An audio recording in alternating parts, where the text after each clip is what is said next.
Bonjour. La loi du 17 mars 2014, dite loi Conso ou loi Hamon, du nom du ministre qui l'avait portée, a instauré une action de groupe très populaire dans les pays anglo-saxons sous le nom de class action. Enfin, les victimes de médicaments frelatés ou dangereux, d'accidents sanitaires ou environnementaux majeurs ou d'accidents collectifs mortels pourront se coaliser et engager une procédure d'indemnisation unique au lieu de devoir agir individuellement, livrées à elles-mêmes et obligées d'exposer seules des honoraires d'avocats parfois très élevés. Eh ben non, en tout cas pas tout de suite, ce qui a entraîné quelques frustrations et sarcasmes. La loi Hamon, la loi de 2014, ne vise que les consommateurs lésés.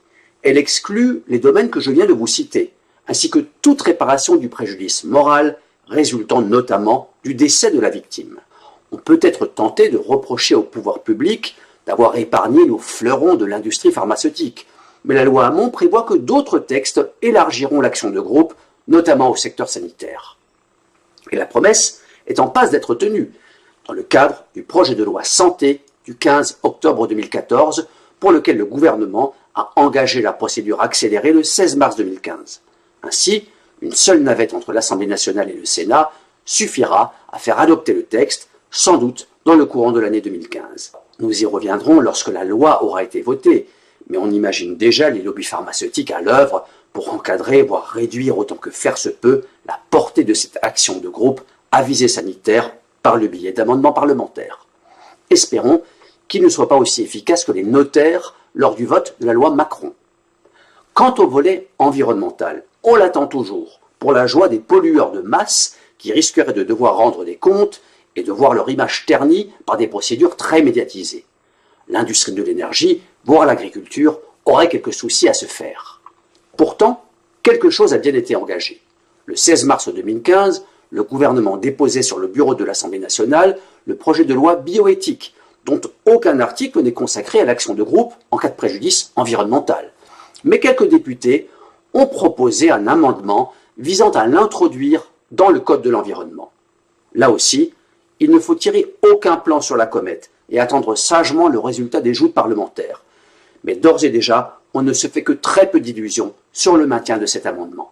En attendant, voyons dans les grandes lignes ce qui est faisable avec notre loi Hamon de 2014 et quelle est la nature des premières actions engagées en vertu de ce texte.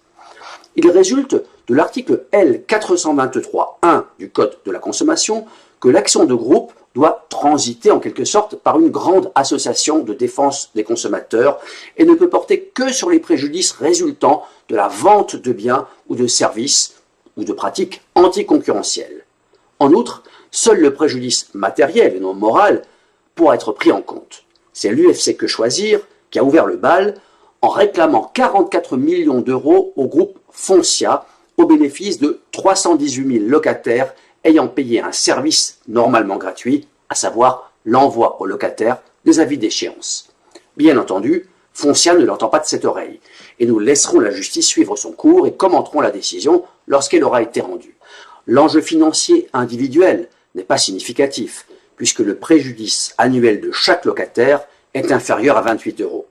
Mais c'est justement par de petites entourloupes inodores et indolores que certains syndics, bailleurs institutionnels ou banquiers, la liste n'est évidemment pas exhaustive, font leur chou gras.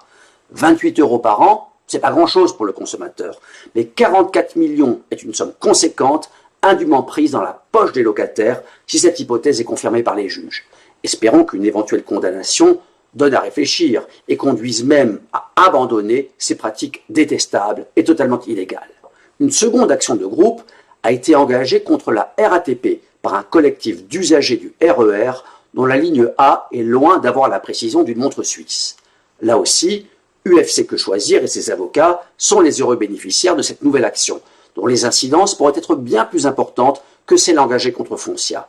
Les usagers ont perdu leur emploi, raté des rendez-vous professionnels décisifs en raison de retards incessants et importants. Bien entendu, il faudra en apporter la preuve, ce qui n'est pas une tâche facile. Nous aurons certainement l'occasion d'en reparler. Merci de votre écoute et à bientôt.